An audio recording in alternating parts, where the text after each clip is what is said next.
Good morning, my Real News Midday TV family. Thank you so much for tuning in this morning, and I'm wishing for everyone a wonderful and a productive day. And in the news this morning, bizarre car crash at the Black River Hospital. Visitors and the staff at the Black River Hospital in St. Elizabeth narrowly escaped injuries Wednesday morning when a motor vehicle crashed into the accident and emergency department while the driver was transporting a patient. Chief Executive Officer of the hospital, Diana Brown Miller, said an investigation has been launched following the mishap, which occurred sometime after midnight. Mrs. Brown Miller said the Toyota Alliant motor car struck the glass doors leading to the main entrance of the A&E building and the treatment area, causing significant damage. The Black River Traffic Department has seized the vehicle for examination. Around 12:48 a.m. I received a call from one of the customer service representatives stating that a car is in the accident and emergency department. She reported that the gentleman took a patient here to be seen, and she's not sure if the brake failed or what, but the car ended up in the department. We subsequently called the police, we called the fire department, and they came and assisted us in getting the vehicle out of the department. We are happy to report, however, that nobody was injured. In response to the incident, Cian Brissett, Parish Manager for St. Elizabeth Health Services, said the traffic calming measures will have to be installed at the hospital to prevent a reoccurrence of Wednesday morning's mishap.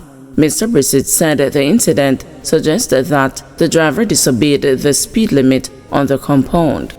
The distance between the entrance and the port cashier is just about 30 feet.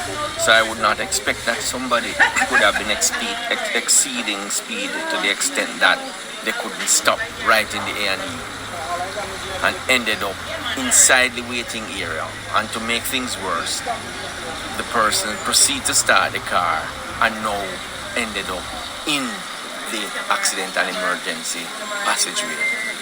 But moving forward though, among the actions that we are considering is establishing two speed bumps.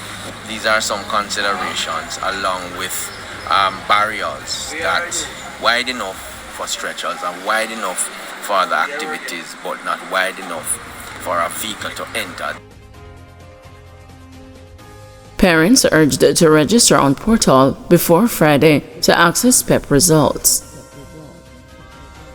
Education Minister Dr. Dana Morris-Dixon is urging parents to register on the portal before Friday to receive the results of the primary exit profile. The portal will open to schools at 11 a.m. Friday, and the parents will get access at 1 p.m. Dr. Morris-Dixon said completing their registration in advance will reduce the traffic and avoid overwhelming the system when the results go live. Only 10,000 parents of the 30,000 children have registered on the portal to see their children's grades. Where are the other 20-something thousand parents? Where are you? In order for you to get your child's grade, you need to use the SMS, and SMS has been sent to you. Please use the SMS. It gives you the information on registering on the system, because every single year the system goes down. Why does it go down? Because parents are trying to register all at the same time and also trying to access at the same time. Let us do that today. Let's do that tomorrow. Let us register to get the results. And so on Friday, I expect to see some very happy children and parents across Jamaica. The wait is over. InDrive to take action against the driver amid a confrontation with a female passenger. Ride-sharing company InDrive is to take action against the driver who was reported to the international platform after he threatened a female passenger following a dispute about the extra money for a ride in Kingston on Tuesday. The passenger, whose name is being withheld, also reported the matter to the police. These drivers are getting out of hand. This time, I had to report him because he messaged my phone from both his number on the app and another number. I have all the screenshots to prove it, and shared the same with InDrive and the police, the woman said. The news was informed that the dispute stemmed from the woman canceling the ride after the driver demanded extra on the initial $500 fare. I scheduled the ride, and when it said he arrived, I went downstairs immediately to the white Honda shuttle car. When I reached inside the car with an attitude, he said I had him waiting for 10 minutes and it would cost me extra. I said, okay, how much is the extra? And he refused to answer, the passenger said. The news gathered that the driver left the starting location, and within seconds of reaching a stoplight, the woman again asked about the increase. I cancelled the ride and got out of the car at the stoplight, and then he began screaming at me, telling me all sorts of colorful words, the woman told the news. That was not the end of it, as the driver went back into the app and removed the passenger's number, which is against the company policy. The news was shown messages sent from a number associated with the driver and another telephone number to the passenger's phone. Go buy a car expletive. The group know you know. And your picture in there. So tread light when you are book ride. Suck expletive. 2 of the messages read. InDrive apologized to the passenger, saying the complaint has been reported against the driver. Our team will review the details and take action as per the company's policy. We would like to extend our sincerest apologies for any inconvenience you may have experienced. In Jamaica, using an electronic device to send a threatening or menacing message is an offense under the Cybercrimes Act. Police called in to calm eager crowd at a KFC in Linstead. The police had to be called in to maintain order in Linstead, St. Catherine on Wednesday morning as scores of persons descended on the KFC restaurant to benefit from Wednesday's chicken giveaway. As a special promotion for its 50th anniversary, KFC is offering a free 2-piece meal with the purchase of a 3-piece meal. Eager customers turned up early and braved the sweltering heat to get a number to enter the store. Customers were excited to get the deal and they thanked the KFC for giving back. "Me I forget the chicken deal as a long time I am buying here, and it a double today," said Marcia Bernard. Similar sentiments were expressed by others. Staff were seen busily trying to fill the orders. Police from the nearby Linstead station watched the proceedings as a person squabbled over who should be served and the size of their orders. House approves a 180-day extension of ZOSOs in 7 communities. The House of Representatives has voted to extend the 7 zones of special operations across the island for another 6 months.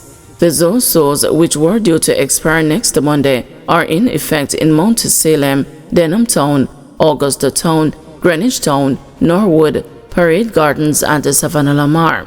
National Security Minister Dr. Horace Chang told the House of Representatives on Tuesday that the zones have offered the greatest benefits to some of the most challenged communities. He added that the value of the intervention in the communities has proven successful as they complemented the efforts of the security forces. Dr. Chang said given the success achieved by the police in curtailing crime across the island, there will be adjustments to the ZOSOs and the inclusion of other communities. It's been 8 years since the first ZOSO was declared.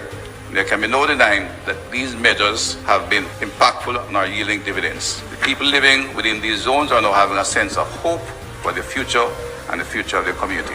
We have transformed not only the police force, we have transformed communities. Mount Salem is a new community in all its entirety. We have invested approximately $2.13 billion annually in programs run by the Jamaica Social Investment Fund in socially challenged areas. And this, of course, puts a lie to any child that we are not investing in the social transformation in these communities. When we include supporting programs, the cost for security within the zone, that figure is more than doubled. This is high, but it's a cost we are prepared to pay for the future of our country. We will not necessarily need all the security tightening in these communities. Having effectively transformed the force to be able to deal with the criminal gangs, if we'll maintain them and their numbers, maybe even increase them. As we indicated very early in the administration, others were debating that the policy of the government was to build out the police force to be able to deal with the criminal element in society.